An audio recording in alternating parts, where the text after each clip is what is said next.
TV की खास पेशकश बेबाक मुंसिफ। दोस्तों एक बार आपको बता दें कि कहीं ना कहीं अभी बीजेपी ने मध्य प्रदेश में एक चौंकाने वाला फैसला किया है और वो चौंकाने वाले फैसले अक्सर बीजेपी कहती है कि हम इसमें माहिर हैं और हम इस तरह के फैसले कर सकते हैं। अब जो है बीजेपी ने एक चौंकाने वाला नाम जो दिया है और मध्य प्रदेश से ये चौंकाने वाला नाम आया है। मोहन यादव को मुख्यमंत्री बना दिया गया है। बता दें कि मोहन यादव 2013 में विधायक पद पर आसीन हुए, विधायक बने। उसके बाद 2018 में दोबारा विधायक बने और उनको जो है उसके बाद जो है मिनिस्ट्री दी गई और एजुकेशन उनको मिनिस्टर बनाया गया। अब 2023 में अगर हम बात करें तो उनको मुख्यमंत्री पद का दावेदार समझा भी नहीं जा रहा था, लेकिन उनको मुख्यमंत्री बना दिया गया मध्य प्रदेश से। ये एक बड़ी चौंकाने वाली खबर है। बात तेलंगाना की करें तो तेलंगाना सरकार ने, जैसे ही तेलंगाना में कांग्रेस की सरकार बनी है तो कांग्रेस ने कई सारे चौंकाने वाले फैसले किए हैं। सबसे पहले तो उन्होंने अपनी गारंटी को लेकर जो वादे किए थे, 2 गारंटियां अपनी पूरी कर दी हैं मध्य प्रदेश में। ये कांग्रेस के माफ़ कीजिएगा तेलंगाना में कांग्रेस की तरफ से ये काम किया गया। उसके अलावा कई सारे कॉरपोरेशन होते हैं, उन कॉरपोरेशंस के चेयरमैन जो इस्तीफ़ा नहीं दे रहे थे या कुछ और वजूहात रहीं, उन सारे 54 कॉरपोरेशन के चेयरमैनों को हटा दिया गया है और उनके लिए गवर्नमेंट ने एक जीओ जारी किया गया है। तो तेलंगाना में एक बड़ी खबर है। 2 गारंटी को लेकर कांग्रेस ने साफ कह दिया है कि भाई महिलाओं को फ्री बस सफ़र जो हमने देने का वादा किया था, हमने पहली कैबिनेट बैठक के बाद उस पर मोहर लगा दी है, उसको हमने पास कर दिया है। जबकि 10 लाख रुपए जो इंश्योरेंस की बात कही गई थी कांग्रेस की तरफ से, वो भी गारंटी पूरी कर दी गई है। कुछ और गारंटियों पर, कुछ और मुद्दों पर, कुछ और चीज़ों पर मुंसिफ टीवी के आज इस खास पेशकश में चर्चा होगी और बेबाक मुंसिफ में आज हम चर्चा करेंगे इसी को लेकर। मोहम्मद शहाबुद्दीन कांग्रेस के सीनियर लीडर हमारे साथ मौजूद हैं। सबसे पहले जो वादा कांग्रेस पार्टी ने इंतखाबात से पहले किया था, जो कि 6 गारंटियां थे जी, वो तो यकीनी तौर पर वो एक गारंटी हमने कहा है, उसे मैनिफेस्टो नहीं कहा है। ठीक है। और उसका अमल में आना यकीनी तौर पर वो पूरा होगा, जिसमें आप देख सकते हैं कि अभी कांग्रेस पार्टी ने उनमें से 6 गारंटियों में से 2 गारंटियों को पूरा किया है। बिल्कुल। जैसा कि फ्री बस सफर है जी, और आरोग्यश्री, इसे पूरा किया है। आने वाले दिनों में मुझे पूरी उम्मीद है और यकीन है कि बाकी के भी जो गारंटीज है वो भी पूरे हो जाएंगे, क्योंकि कांग्रेस पार्टी ने जो वादा किया था कि हम एक्शन लेने वाली सरकार बनेंगे, फार्म हाउस में बैठने वाली सरकार नहीं बनेंगे, तो उसका हमने जो है एक आपको एक्शन हमने ये करके बताया है कि हुकूमत में आते ही हमने सबसे पहले महिलाओं को, खवातीन के लिए, उनकी सहूलत के लिए बस ट्रैवल जो हमने वादा किया था उसे फ्री किया। एडवाइज़र थे तेलंगाना सरकार में, जो पिछली बीआरएस की सरकार थी, उसमें कुछ एडवाइजर्स भी थे जिनको भी हटा दिया गया है। क्या कहना चाहेंगे इस बारे में? देखिए, ये तो एक बहुत बड़ा इक़दाम तेलंगाना हुकूमत ने किया है जी, क्योंकि इससे पहले भी कई सरकारें बनी हैं, इतनी जल्दी फैसला जो है कॉरपोरेशन के ऊपर नहीं करते जी। मगर मैं कहना चाहूँगा, मुबारकबाद देना चाहूँगा हमारे चीफ मिनिस्टर साहब को, जिन्होंने फौरी आते ही पहले कॉरपोरेशन को कैंसिल किया है। क्योंकि आप जैसे कि जानते हैं, जो कॉरपोरेशन में होते हैं उनकी भी एक फिर हुकूमत से मिलने की उनकी कोशिश होती है। फिर जो कांग्रेस के जो कार्यकर्ता, जो कांग्रेस पार्टी में जो मेहनत करके हुकूमत में जो है कांग्रेस पार्टी को इख्तिदार में लाए, उन्हें कहीं ना कहीं नाराजगी का सामना होता रहा है। मगर इस दफे उन्होंने ये कहा कि जो मेहनत कर रहा है, जिसने काम किया है, उसे ही कॉरपोरेशन में मौका मिलेगा, जो कमिटेड कांग्रेसी है।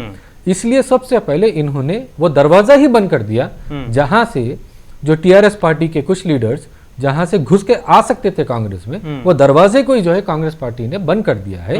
और ये मौका जो है कांग्रेस के सीनियर, जूनियर्स और अच्छे कार्यकर्ता जिन्होंने मेहनत की है, उनके लिए दरवाजा खोल दिया। मतलब खासकर उन लोगों को नाराज नहीं किया। कई बार अक्सर मैं शायद हम दोनों कई डिबेट में इसको लेकर चर्चा कर चुके हैं कि इस तरह की बातें होती थी कि भाई जो काम कर रहा है लेकिन उसको अगर टिकट नहीं मिलता तो कम से कम कहीं और उसको जो है मौका दिया जाएगा। नहीं, उसी बुनियाद पे तो सभी लोग काम किए हैं ना। हाँ, वही तो बुनियाद थी।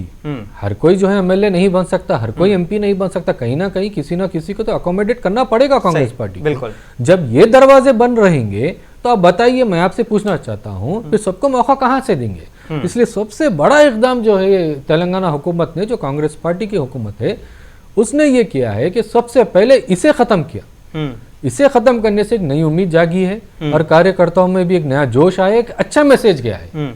आर श्रीनिवास बीजेपी प्रवक्ता हमारे साथ जुड़े हुए हैं, उनसे भी मैं एक सवाल ले लेता हूं। श्रीनिवास साहब, क्या सुन पा रहे हैं आप मुझे? मेरा नाम टीआर श्रीनिवास है। जी जी सर, पहले तो स्वागत है आपका हमारे मुंसिफ टीवी के इस बेबाक का शो में।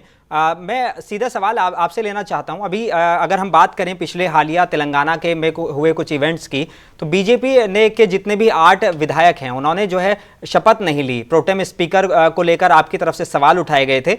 क्या वाकई प्रोटेम स्पीकर का मसला इतना अहम था कि आपको विधायकों को शपथ नहीं लेनी, आपके विधायकों ने शपथ नहीं ली? देखिए, हमारे माननीय राष्ट्रीय अध्यक्ष जी, हमारे इवन तेलंगाना भाजपा के अध्यक्ष श्री किशन रेड्डी साहब ने बहुत स्पष्ट कर दिया। जी, हम हमारे थोड़े रिजर्वेशन से जो जनाब प्रोटेम स्पीकर बने थे और उनके साथ एक हिस्ट्री जुड़ी हुई है। जब आप बता सकते हैं दूसरों की हिस्ट्री, हमारा बस भी डेमोक्रेटिक हक है कि बिल्कुल हम इसके ऐसे चीजों में पार्टिसिपेट था। बिल्कुल। और हमारा प्रोटेस्ट रजिस्टर किया गया और किशन रेड्डी जी का स्टेटमेंट जग जाहिर है और पब्लिक डोमेन में है।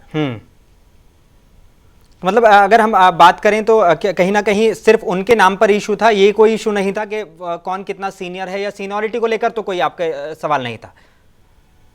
देखिए, सीनियरिटी वहां बहुत सारे लोग हैं जो सीनियर हैं, मगर इन्हीं को नाम क्यों प्रपोज किया गया कांग्रेस की तरफ से, वो भी सोचने की बात है। और दूसरी बात, देखिए, आप जब दूसरों पे उंगली एक उठाते हैं तो 4 उंगली आपकी तरफ उठती है। बिल्कुल।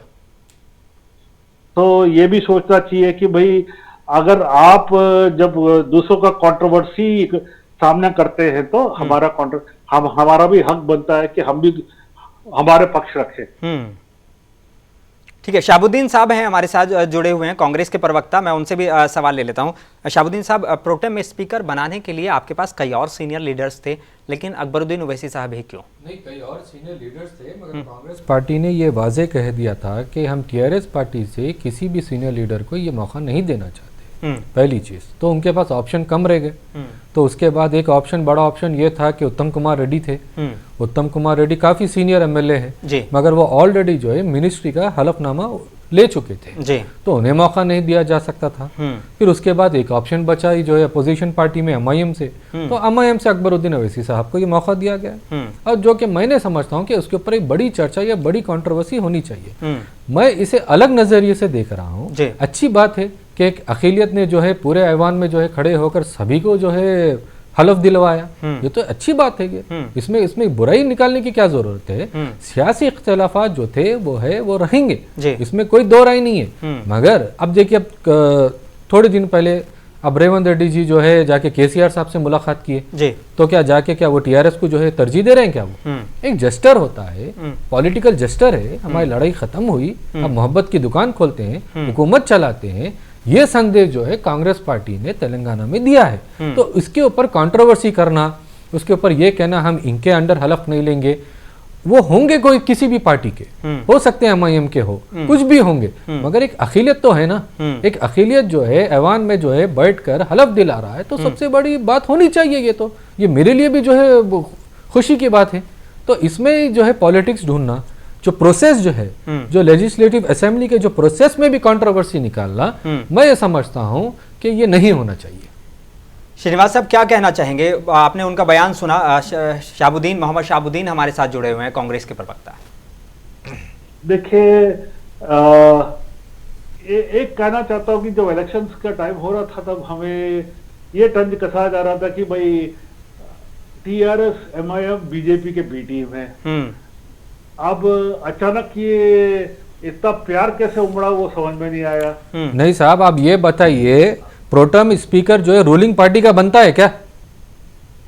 देखिए, वहां पे अपोजिशन में तो सारे बीजेपी वाले हैं, आप भी बीजेपी वाले हैं, एमआईएम भी साथ है, टीआरएस भी साथ है, तो मौका किसे दे? देखिए साहब, हमें बोलने का मौका दीजिए, हमारा सुनिए आप। दीजिए, बोलिए। चाहते you could set a good example. Sure, please go ahead sir. Senior, okay please. वहां पे सीनियर भी हैं, आप चाहते तो दूसरों को पिकअप कर सकते थे। एक आप ऐसा एक संदेश दे सकते थे कि भाई मोहब्बत की वाकई आपकी दुकान है, आपका जो प्रो टर्म स्पीकर जो चूजिंग है आपका किसी अबव द पार्टी लेवल लेके आप कर रहे हैं। जी शाहबुद्दीन साहब, नहीं आप नाम बताइए ना, किसे मौका देना चाहिए था? नाम बताओ, आप नाम बताइए। आप चलो भाई वो थे सीनियर, उनको मौका देना चाहिए। नहीं नहीं नहीं नहीं नहीं नहीं, देखिए आप आए हैं सत्ता में, आपको साहब आप अपोजिशन में है, आप ही बताएंगे तो पता चलेगा ना कोई एक काबिल था वहां पर। देखिए साहब, देखिए हम अभी ये नाम लेके वो नाम लेके, सबसे पहले आपको करना था। हम क्यों साहब, हमें जो करना था हमने कर दिया, आपको जो करना था आपने कर दिया। अब इसके ऊपर विवाद क्यों, मैं ये पूछना चाह रहा हूं, लेजिस्लेटिव असेंबली के प्रोसीजर में विवाद क्यों पैदा करना, जबकि पूरा वक्त हमारे पास पड़ा है, 5 साल हमारे पास पड़े हैं, कई सारे मुद्दों पे आप अपोजिशन हो सकते हैं, प्रोसीजर जो ड्यू प्रोसीजर के ऊपर क्यों करना? देखिए आपने ऐसा कंट्रोवर्शियल फिगर चूज किया था, आपको भी पता था, हमें भी पता है ये बात, क्यों आपने चूज किया। देखिए राजनीति है, अब राजनीति में कोई ये किंडरगार्टन तो है नहीं। आप समझ रहे हैं ना आप मैं क्या बोल रहा हूँ, आप भी समझ रहे हैं, हम भी समझ रहे हैं। तो आपने अपना रजिस्टर किया, हमने अपना प्रोटेस्ट रजिस्टर किया, बस खत्म। ठीक है, अब मैं कुछ और मुद्दों पर आ जाता हूं। मैं श्रीनिवास साहब आपसे ये लेना चाहूंगा, आज मध्य प्रदेश में बड़ा चौंकाने वाला नाम बीजेपी की तरफ से देखने को मिला है। क्या कहना चाहते हैं इन सारे मामलों को लेकर, क्योंकि उम्मीद नहीं जताई जा रही थी। शिवराज सिंह चौहान, नरेंद्र सिंह तोमर, ज्योतिरादित्य सिंधिया जैसे बड़े नामों को दरकिनार किया गया है। क्या वजह रही, क्या समझते हैं आप? जी, सबसे पहली बात, हमारा पार्टी कार्डर बेस्ड है, ठीक है, और यहाँ पे परिवारवाद नहीं चलता।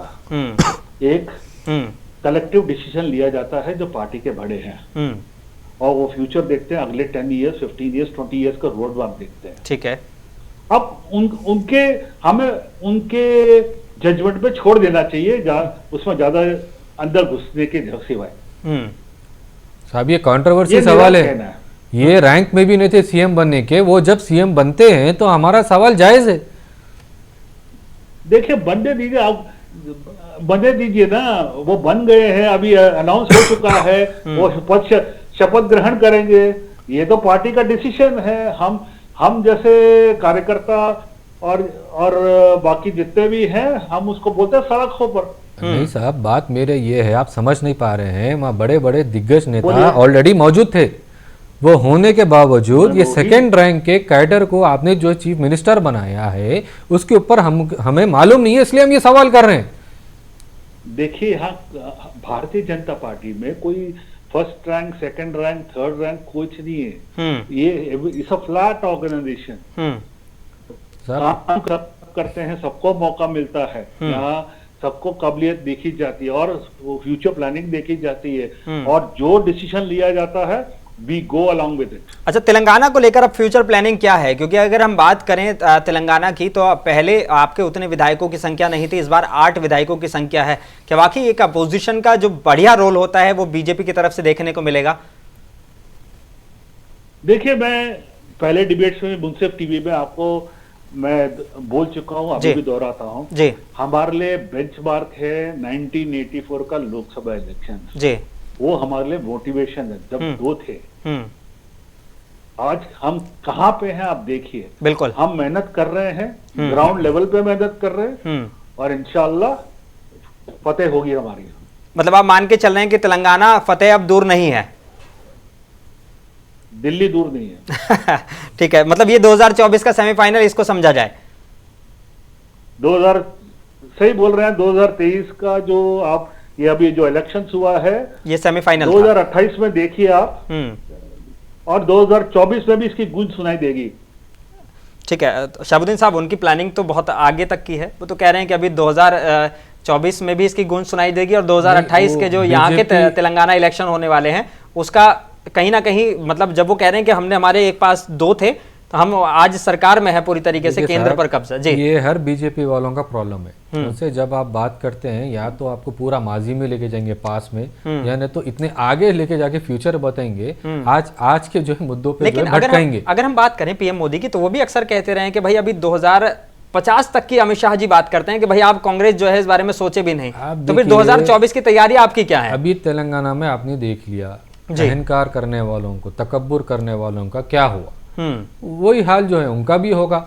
2024 में कांग्रेस पार्टी इख्तिदार में आना यकीनी है, क्योंकि बीजेपी की जो है हुकूमत को जो आवाम ने देख लिया, कोई काम की नहीं रही है सरकार। इनसे कोई भी सवाल करते हैं तो या तो ये माजी में लेके जाते हैं या तो फ्यूचर मुस्तकबिल बताते हैं, मगर आज की कोई फिक्र नहीं है। आज क्या हो रहा है, ज़मीनी स्तर पर क्या हो रहा है, इकोनॉमी का क्या हो रहा है, आप देखिए यहाँ की सिक्योरिटी का क्या हाल हो रहा है, हेल्थ केयर का क्या हो रहा है, एजुकेशन का क्या हो रहा है, उसके ऊपर कोई चर्चा नहीं है। अभी बात तो ऐसा हो गई है कि मोदी के नाम पर ये लोग को इलेक्शन लड़ना पड़ रहा है। मैं ये पूछना चाह रहा हूँ, स्टेट लीडरशिप का क्या हुआ मध्य प्रदेश में? क्यों शिवराज सिंह चौहान को जो है वहां से हटाया जा रहा है? क्यों सिंधिया का नाम नहीं आ रहा है? राजस्थान का भी क्या हुआ? 8 से 10 दिन होने को आ रहे हैं, अभी तक सीएम फेस आपका जो है डिक्लेयर नहीं हो रहा है राजस्थान में। आपके पास कुछ ना कुछ खेमे में मुझे गड़बड़ी नजर आ रही है, और यहाँ से मुझे ये ऐसा नजर नहीं आ रहा है कि यहाँ से स्मूथली सरकार जो है 2024 तक चलेगी। मेरा ये सवाल है बीजेपी की प्रवक्ता से कि सब कुछ ठीक है या नहीं आपके पास? श्रीनिवास साहब देखिए, हमारे काबिल दोस्त बहुत अच्छे अच्छे स्टेटमेंट्स दे दिए हैं। मैं उनको यही बोलूंगा, अभी तेलंगाना पे जरा ध्यान दे, कौन सा पत्थर उठाया कौन सा सांप निकलेगा डेट का, वो जरा देखिएगा। अभी तो पावर कॉर्पोरेशन का निकला है, अभी और कितने बॉम्ब फूटेंगे, वो माइनफील्ड देखिए जरा। नहीं, आप हमारी चिंता छोड़िए। मुझे ऐसा लग रहा है आप इशारा कर रहे हैं हॉर्स ट्रेडिंग की तरफ। हॉर्स ट्रेडिंग नहीं, आपको कौन से डेट में है और आपको आप वादे किए हैं उसका पैसा कहां से, वो सोचिए। अरे साहब, वो तो हमारा काम है, वो हम देख लेंगे। मेरा सवाल आपसे ये है कि सब कुछ ठीक तो है ना बीजेपी में? मेरा ये सवाल है, लीडरशिप में टॉप लीडरशिप और स्टेट लीडरशिप। साहब काहे चिंता करते हैं? पहले आपकी मोहब्बत की दुकान तो देखिए कहीं बंद ना हो जाए। कर्नाटका में वैसे किसान रो रहे हैं। हाँ, तो बीजेपी ने क्या क्या आंसू पोंछने के लिए आज तक, मेरा ये सवाल है। अरे आप बताइए ना, किसान मगरमच्छ छोड़ रहे पावर के स्टेशन में, वो देखिए ना। अरे नहीं साहब, मेरा सवाल का जवाब दीजिए। मध्य प्रदेश में ये जो चीफ मिनिस्टर जो मोहन यादव जी आए हैं, इनका क्या रैंक है? इसके ऊपर क्या रणनीति जो है बीजेपी ने चलाई है, वो समझाइए पहले मुझे। छोड़िए ना मध्य प्रदेश, आप तेलंगाना में राजस्थान का चीफ मिनिस्टर बताइए। मध्य प्रदेश अभी बना है, अभी अनाउंस हुआ है। थोड़ा सांस लीजिए, 1 महीने के बाद हम फिर बात करते हैं। अरे 1 महीना और लगेगा? अभी जब सरकार आ जाएगी आप तब फिर बात करेंगे सरकार कैसे काम कर रही है। अच्छा ठीक है, देखते हैं, एक महीने के बाद फिर आपके साथ बैठते हैं, फिर बात करते हैं परफॉर्मेंस के ऊपर। लेकिन शहाबुद्दीन साहब, बड़ा सवाल तो आप पर भी ये बनता है कि हम तेलंगाना की अगर हम बात करें, शहाबुद्दीन साहब, तेलंगाना में जो है आप बार बार ये कहते रहे हैं पूरे चुनाव के दौरान कि तेलंगाना को कंगाल कर दिया, तेलंगाना के पर इतने लाख करोड़ का कर्जा है। क्या प्लानिंग है आपकी? अगर वो इतने लाख करोड़ का कर्जा था, तो ये जो फ्रीबीज आप बांट रहे हैं, लोगों को इतनी सब कुछ सहूलियात देने के लिए आप वादे कर रहे हैं, गारंटियां दे रहे हैं, किस तरह से फुलफिल करेंगे अगर खजाना ही खाली होगा तो? नहीं, ये फ्रीबीज नहीं है जी। कांग्रेस पार्टी ने सोच समझ के एक प्लानिंग कमीशन बनाई है अपनी पार्टी के भीतर जी, बनाकर जो है ये फैसला लिया है, कांग्रेस पार्टी के कोई भी जो है जो वादे होते हैं ना, ये खोखले वादे नहीं होते। कांग्रेस पार्टी जानी जाती है जो वादे करती है उसे पूरा करने की। आप लोग इसके ऊपर फिक्र मत करिए। हाँ, डेप्थ में है तेलंगाना, इसमें कोई दो राय नहीं है। उसके ऊपर मीटिंग भी लगाई गई है फाइनेंस मिनिस्टर के द्वारा, डिप्टी सीएम के द्वारा कल जी, और उसके ऊपर भी चर्चा हुई है। फिक्र करने की जरूरी नहीं है, जिनसे जो वादा किया गया था वो बराबर सबको मिलेगा, उसमें कोई कोताही नहीं होगी। अगर हमारे तरफ से अगर कुछ ना कुछ अगर डेप्थ होगा तेलंगाना को, उससे निकालने भी हमें आता है। इसलिए तो हम सरकार में चुन के आए, इसलिए तो हुकूमत ने जो है, आवाम ने जो है हम पे भरोसा जताया है। इसलिए उसके ऊपर बीजेपी वालों को भी जो है फिक्र करने की जरूरत नहीं है। हम लोग ये काम कर लेंगे अच्छी तरीके से। ठीक है श्रीनिवास साहब, वो तो कह रहे हैं कि भाई हम लोगों को जिताकर ही लोगों ने इसलिए भेजा है क्योंकि हम अपनी गारंटियां पूरी कर सकते हैं और हम अपना वादा पूरा कर सकते हैं। अरे जनाब, इनकी मोहब्बत की दुकान राजस्थान मध्य प्रदेश छत्तीसगढ़ को काम नहीं की। हाँ। दूसरा ये इकोनॉमी की बात करते हैं, जब 2014 में जब देश छोड़ के जब इनको वोट आउट किया था, वो फ्रेजाइल 5 में थे हमारा इंडिया इकोनॉमी। तब से आज नंबर 5 में हमारा जीडीपी। ये कैसा हुआ? अब चांद तारे तो तोड़ के नहीं लाया, मेहनत तो की है ना इस पे। तो इसमें पॉपुलेशन का कोई काम नहीं है, इट इज ड्यू। तो इसमें आवाम का कोई काम नहीं है, जीडीपी बस बीजेपी बढ़ा रही है। साहब, मैं भी फाइनेंस का स्टूडेंट हूं, उसके ऊपर अलग बहस करते हैं, उसके ऊपर बात करते हैं। जीडीपी के ऊपर आप बीजेपी बात ना ही करे तो बेहतर है। अरे साहब रहने दीजिए, वही घिसा पिटा राग आप आलापते हैं कांग्रेस का।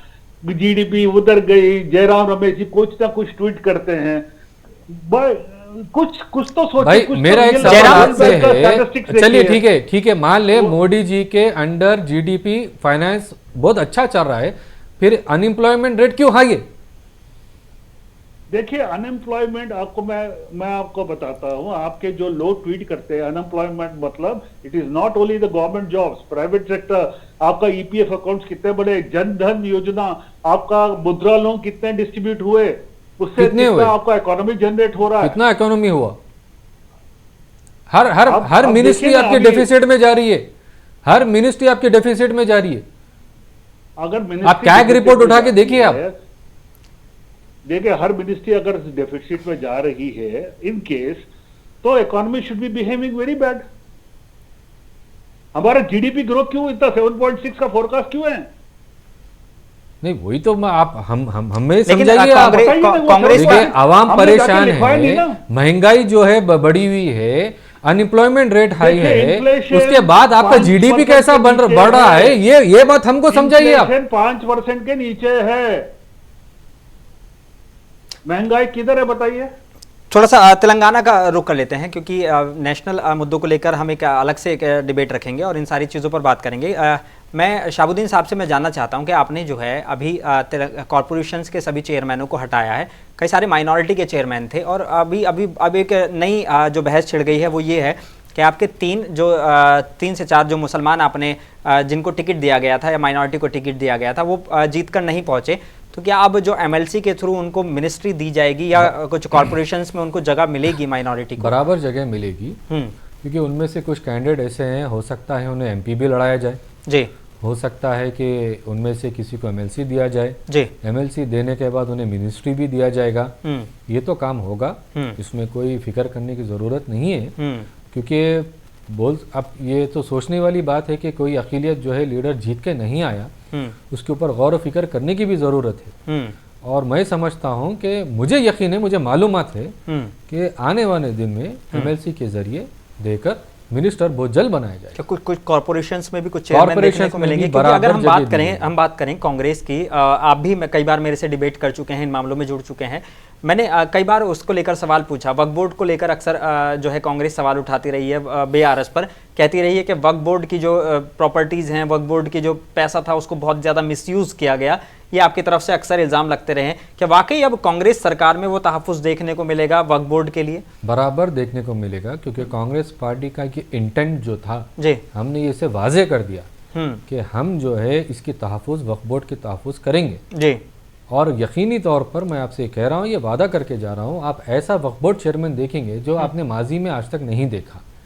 इस तरह का कुछ देखने को मिलने वाला है, इस तरह काम आपको देखने को मिलेगा। मैं आपसे ये कह रहा हूँ, आपको यकीन दिला रहा हूँ, अच्छा काम होगा। एक नई रणनीति जो है बनाई जा रही है, सही प्लानिंग हो रही है, उसके बाद सही सूटेबल कैंडिडेट को देखा जाएगा, उसके बाद उन्हें जिम्मेदारी दी जाएगी।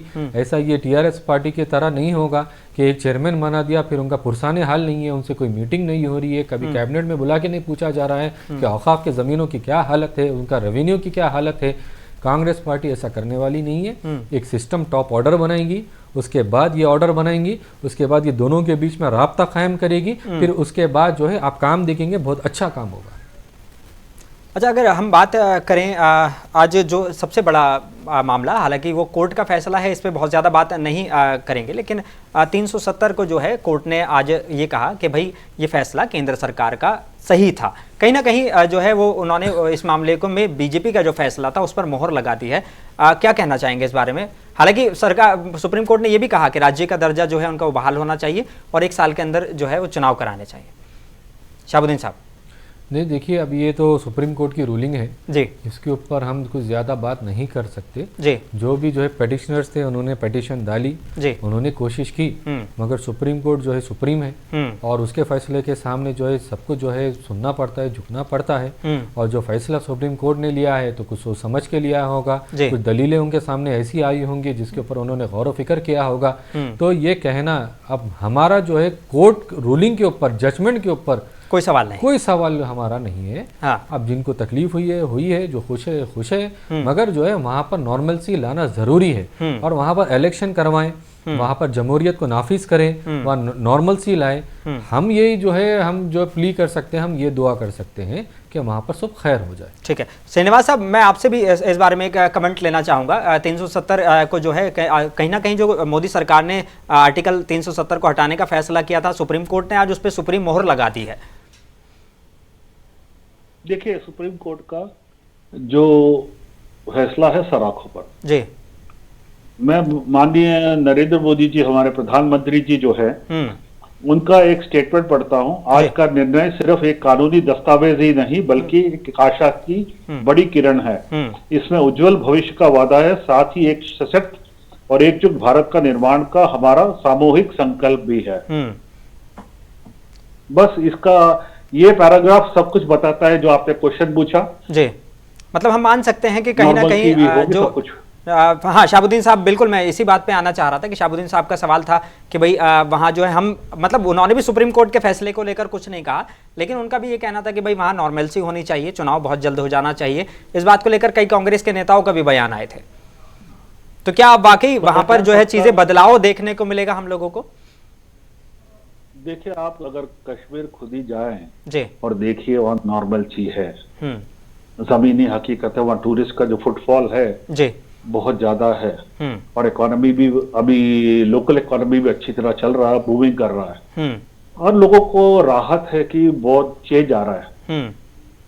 ये नया जम्मू कश्मीर जो अब बनेगा, ये आज का फैसला के बाद हमारे लीडरशिप पे हमें पूरा पूरा भरोसा है। माननीय नरेंद्र मोदी जी के लीडरशिप में सब काम होगा।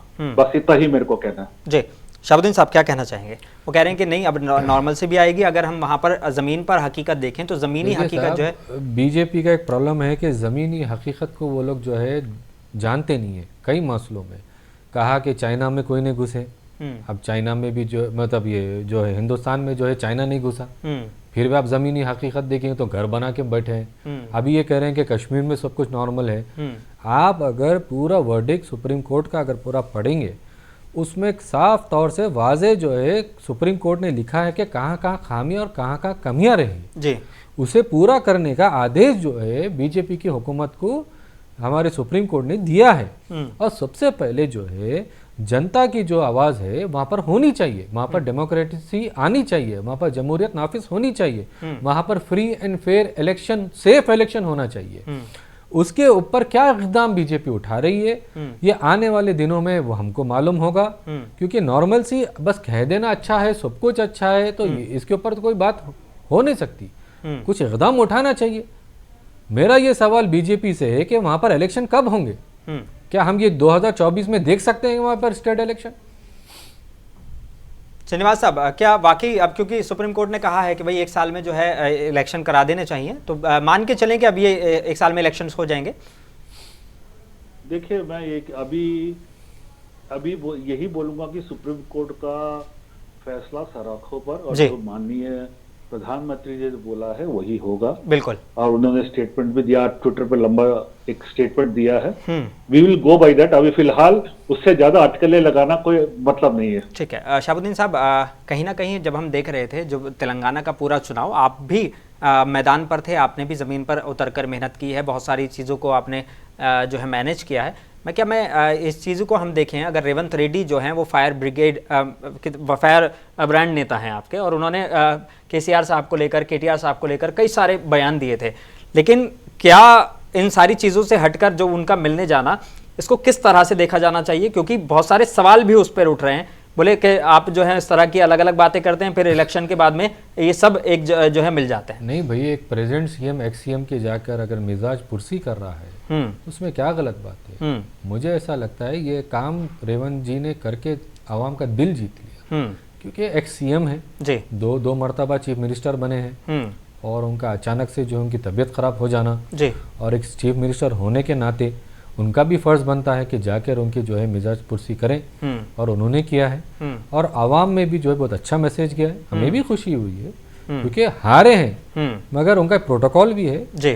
तेलंगाना के जो है वो चीफ मिनिस्टर पहले चीफ मिनिस्टर बने, तो ये हमारी तरफ से ये एक मिजाज में जो है होना चाहिए कि हम सबका साथ लेके। ठीक है, मतलब वो अब ये मैसेज देने की जरूरत की गई कि भाई राजनीति अपनी जगह है, लेकिन एक प्रोटोकॉल जो है उसको हम निभाएंगे। प्रोटोकॉल हम निभाएंगे, हम गवर्नमेंट चलाना चाह रहे हैं, हम आगे हम तेलंगाना को जो है अच्छे रास्ते अंधेरे से निकाल कर जो है उजाले में लेके जाना चाह रहे हैं। कई मसले हैं, कई मसाइल है, 10 साल से आवाम परेशान है, डेप्थ रेशियो ज्यादा है, लोन्स बढ़े हुए हैं, आवाम परेशान है, महंगाई है, एम्प्लॉयमेंट नहीं है। अब ये सारे चीजों से हटके जो है सियासत से हटकर ही अगर हम आगे बढ़ेंगे तो हम आवाम के लिए कुछ कर सकेंगे। अगर हमेशा ही सियासत में अगर उलझे हुए रहेंगे, हो गया सियासत का काम, इलेक्शन हो गया, एक दूसरे के ऊपर जो है तनकीदें हो गई, तकरीरें हो गई, बयानबाजी हो गई, अब वक्त है गवर्नेंस का, अब हुकूमत चलाना है, सबको साथ लेके चलेंगे, सबका काम करेंगे और आवाम के लिए अच्छा तेलंगाना बनाएंगे।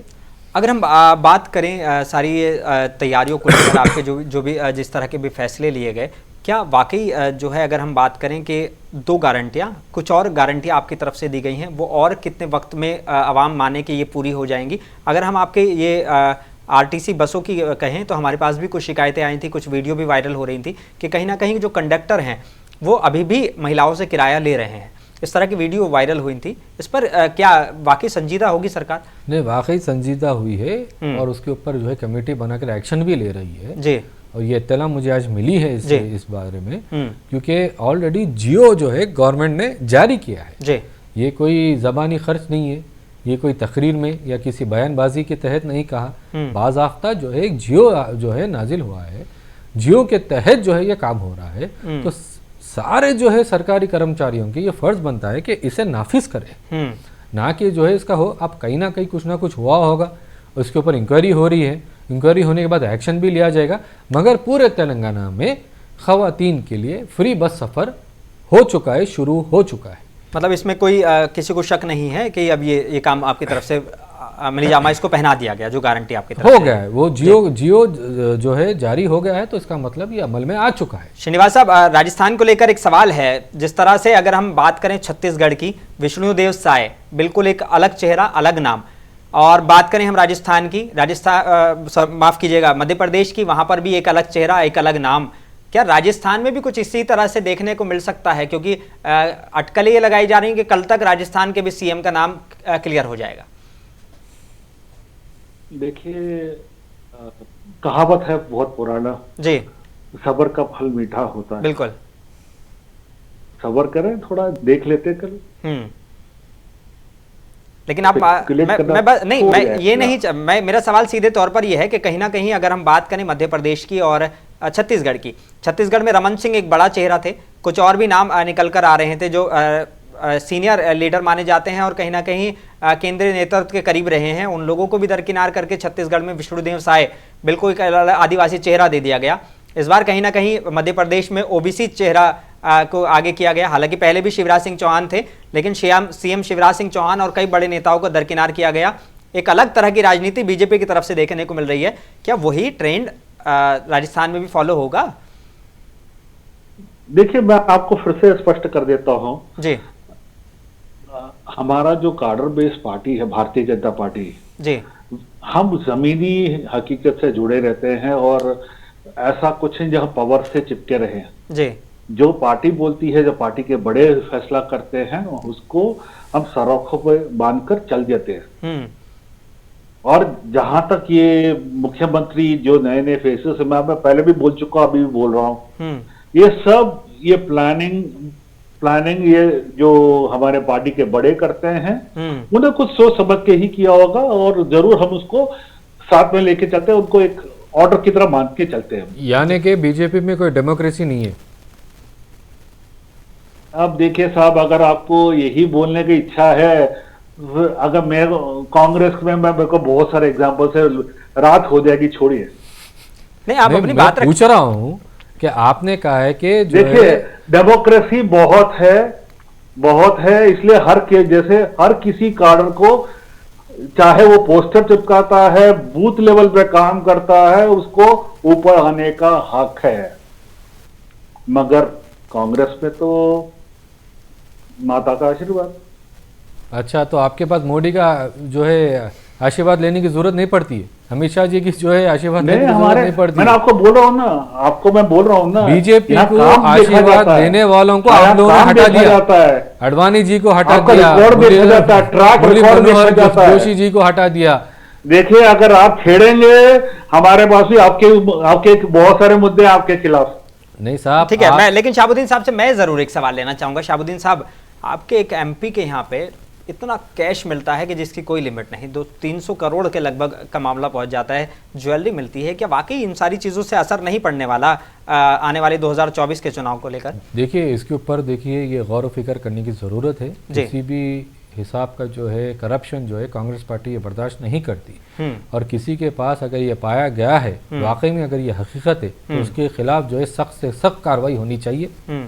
मैं बाहैसियत कांग्रेस पार्टी का जो सचिव हूँ ये बात कह रहा हूँ कि सख्त से सख्त कार्रवाई होनी चाहिए। कोई भी जो है ये इन चीज़ों में मुलविस नहीं होना चाहिए, आवाम के लिए काम करें, करप्शन से दूर रहें, और जो है हिंदुस्तान की आईटी को जो है इनकम टैक्स को बताएं आपके पास कितना पैसा है, क्या है, क्या उसका जायजा लें। ये चीज़ों में पढ़ना नहीं चाहिए। बीजेपी जो चीज़ें सिखाई है उसके ऊपर चलना नहीं चाहिए, बीजेपी के बताए हुए रास्तों पर नहीं चलना चाहिए। कांग्रेस पार्टी है ये, गांधी जी ने जो रास्ता दिखाया है उसी पर चलना चाहिए। श्रीनिवास साहब मुस्कुरा रहे हैं जी। श्रीनिवास साहब, ऐसा लग रहा है मैं किसी कांग्रेस के प्रवक्ता की बात नहीं सुन रहा, किसी बाबा जी की प्रवचन सुन रहा हूँ। तो कम से कम आशीर्वाद मुझसे ले लें। बड़े मधुर बातें करते हैं, बहुत मधुर बातें करते हैं। तो आप आशीर्वाद मुझसे ले लें फिर।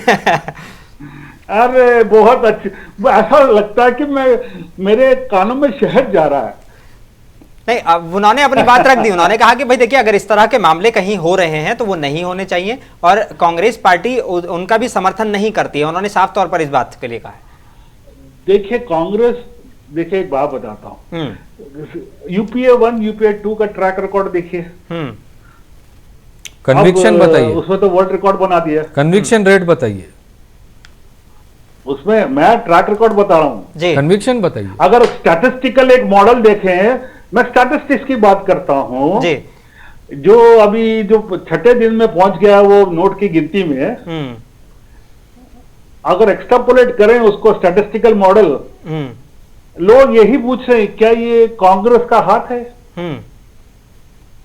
अब जयराम रमेश जी बोलते हैं we got nothing to do with this gentleman, मगर उनको वो लोकसभा हारे, 2 बारी राज्यसभा को उनको भेजा गया।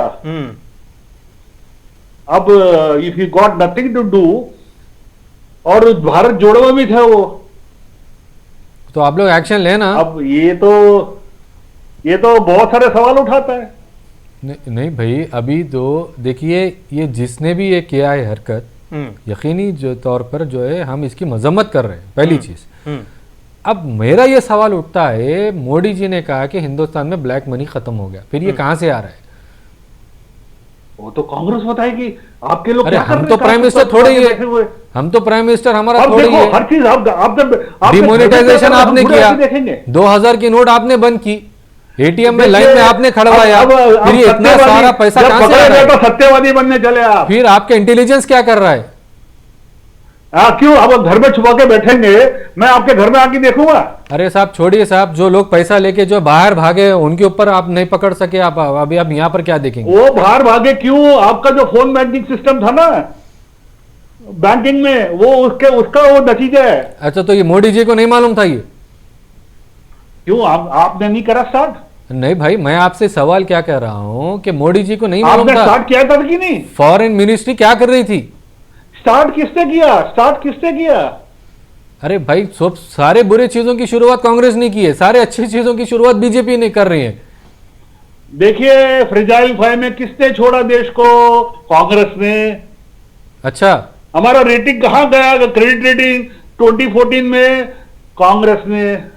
अच्छा, फिर चाइना भी घुस गया और आप हमें दोष कांग्रेस के दौर में, आपके घर गलवान वैली में घर बन गए आप हमें कांग्रेस के दौर में, मणिपुर जल रहा है वो भी कांग्रेस का दौर है, बीजेपी ने कुछ किया ही नहीं है।